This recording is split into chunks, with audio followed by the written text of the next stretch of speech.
एक आम सी फ्लाइट थी। सब कुछ सामान्य लग रहा था, जैसे हर रोज की उड़ानें होती हैं। मलेशिया एयरलाइंस फ्लाइट MH370, एक बोइंग 777 जो अपनी नियमित उड़ान पर थी, 8 मार्च 2014 को रात 12:42 पर कुआलालंपुर से उड़ी। मंजिल बीजिंग, चीन। यह एक सामान्य रात थी और सब कुछ योजना के अनुसार चल रहा था। उसमें 227 यात्री और 12 क्रू मेंबर्स थे जो अपने गंतव्य की ओर बढ़ रहे थे, सब बेखबर कि वो हवाई जहाज के सबसे बड़े रहस्य का हिस्सा बनने वाले हैं।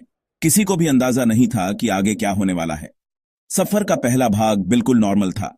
मौसम साफ था और फ्लाइट बिना किसी परेशानी के उड़ रही थी। फ्लाइट 35,000 फीट की ऊंचाई पर पहुंच गई।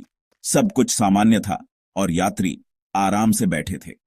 वो वियतनामी एयरस्पेस की तरफ बढ़ रही थी। फिर सन्नाटा।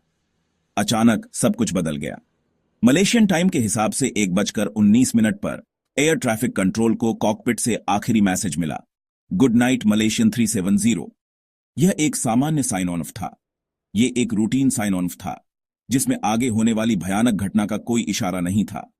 किसी को भी अंदाजा नहीं था कि यह आखिरी संपर्क होगा। बस 3 मिनट बाद 1:22 पर MH370 मलेशियन रडार स्क्रीन से गायब हो गई। यह एक रहस्यमयी घटना थी। फिर कभी उस प्लेन की कोई खबर नहीं मिली। यह घटना आज भी एक अनसुलझा रहस्य बनी हुई है। MH370 का गायब होना अचानक नहीं हुआ था। यह कोई ऐसी भयानक दुर्घटना नहीं थी जिससे प्लेन समुद्र में गिर गया हो, बल्कि सबूत बताते हैं कि यह सोची समझी और सुनियोजित हरकत थी। प्लेन के चुप हो जाने के बाद भी मिलिट्री रडार उसे ट्रैक करता रहा। डेटा से पता चला कि प्लेन अपने तय रास्ते से भटक गया। वो पश्चिम की ओर मुड़ा, मलय प्रायद्वीप के ऊपर से वापस गया और दक्षिण की ओर विशाल हिंद महासागर की तरफ उड़ान भरी। रास्ते में आया ये अजीबोगरीब बदलाव और किसी भी तरह की इमरजेंसी कॉल का न होना कयासों को हवा देता है। क्या ये हाईजैकिंग थी, पायलट की जानबूझकर की गई हरकत, या कोई ऐसी तकनीकी खराबी जिससे क्रू बेबस हो गया? हर गुजरते घंटे के साथ रहस्य गहराता गया। जैसे ही लापता प्लेन की खबर फैली, एक बड़ा इंटरनेशनल सर्च ऑपरेशन शुरू किया गया। 26 देशों ने, जिनमें मलेशिया, चीन, ऑस्ट्रेलिया, अमेरिका और वियतनाम शामिल थे, जहाज और हवाई जहाज तैनात किए ताकि समुद्र की छानबीन की जा सके। शुरुआत में दक्षिण चीन सागर पर ध्यान केंद्रित किया गया, जहां प्लेन को आखिरी बार सिविलियन रडार ने देखा था। लेकिन जैसे जैसे ज्यादा जानकारी मिलती गई, सर्च एरिया भी बदलता गया। इनमारसैट सैटेलाइट डेटा, जो अपने आप प्लेन से कनेक्ट होता रहा, के विश्लेषण से पता चला कि गायब होने के कई घंटों बाद तक प्लेन उड़ता रहा। इन कनेक्शंस ने एक अहम सुराग दिया, एक अधूरा फ्लाइट पार्ट जो दक्षिणी हिंद महासागर की ओर इशारा करता था, प्लेन की मंजिल से हजारों मील दूर। सर्च एरिया बढ़ा दिया गया, जिसमें समुद्र का एक विशाल और दूरस्थ इलाका शामिल था। इतनी बड़ी तलाशी के बावजूद पहले साल प्लेन का कोई निशान नहीं मिला। फिर जुलाई 2015 में रियूनियन द्वीप पर एक मलबा किनारे पर आ गया, जो संदिग्ध क्रैश जोन से हजारों मील दूर था।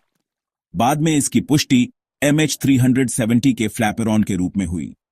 अगले महीनों और सालों में मलबे के और टुकड़े मिले, जो मेडागास्कर, मोजाम्बिक, दक्षिण अफ्रीका और तंजानिया के तटों पर आते रहे।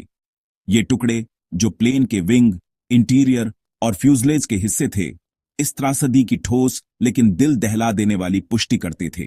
पायलट हीरो या विलेन? कोई पक्का जवाब न मिलने पर ध्यान फ्लाइट क्रू पर गया, खासकर कैप्टन जहारी अहमद शाह पर।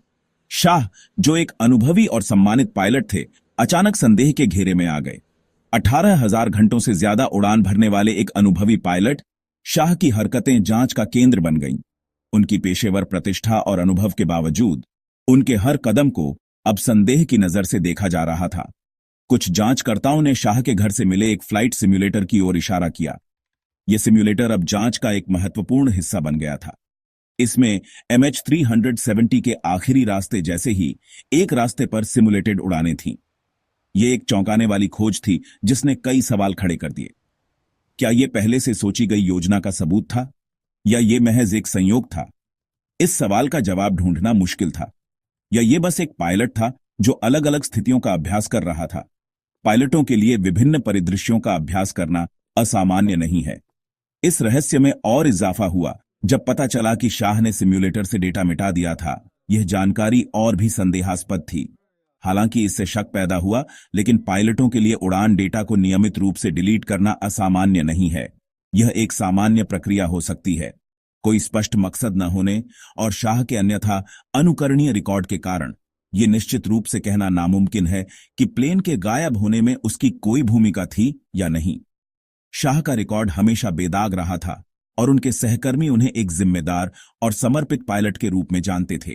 उम्मीद की किरण, मलबा मिला। मलबे की खोज हालांकि विनाशकारी थी, लेकिन उम्मीद की एक किरण लेकर आई। हर टुकड़े ने प्लेन के आखिरी पलों और उसके संभावित स्थान के बारे में सुराग दिए। ड्रिफ्ट विश्लेषण, जिसने समुद्री धाराओं में मलबे की गति का अध्ययन किया, ने सर्च एरिया को कम करने में मदद की।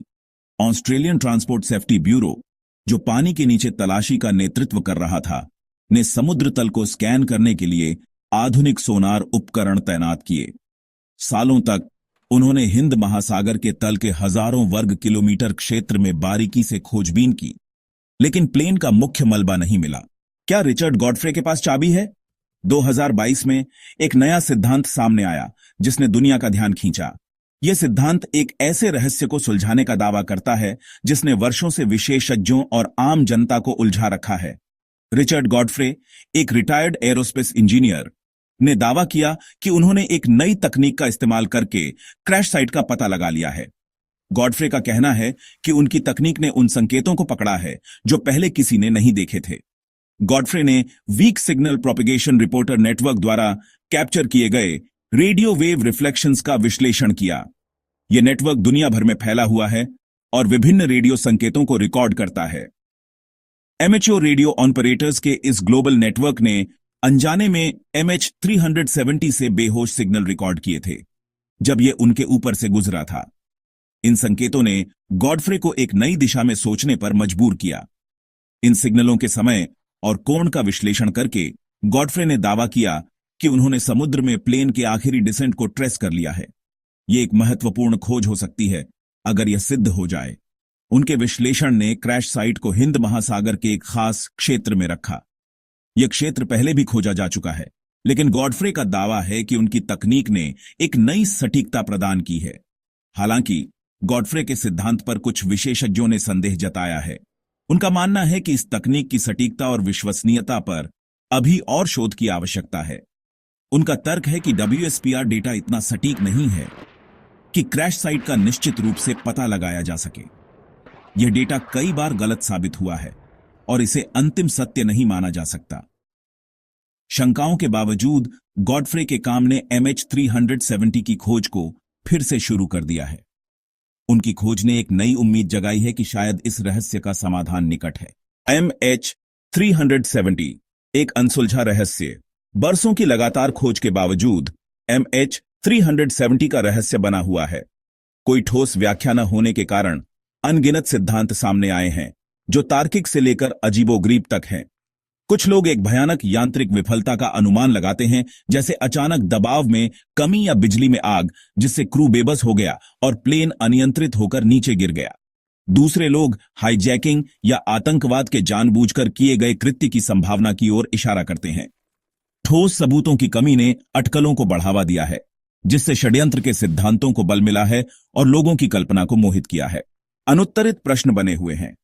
MH370 का गायब होना हमारी दुनिया में अभी भी मौजूद रहस्यों की एक कठोर याद दिलाता है। यह हमारी तकनीक की सीमाओं और अज्ञात की स्थायी शक्ति का प्रमाण है। जैसे जैसे हम इस त्रासदी की 10वीं बरसी के करीब पहुंच रहे हैं, खोए हुए लोगों के परिवार अभी भी जवाब ढूंढ रहे हैं। वे बाकी दुनिया के साथ जानने के हकदार हैं कि MH370 के साथ क्या हुआ। जवाबों की तलाश कठिन हो सकती है, लेकिन ये एक ऐसी तलाश है जिसे हमें कभी नहीं छोड़ना चाहिए, क्योंकि इतने बड़े नुकसान के सामने सच्चाई और समझ की खोज सबसे जरूरी है। तभी हम हवाई जहाज के इतिहास के इस दुखद अध्याय को समाप्त करने की उम्मीद कर सकते हैं।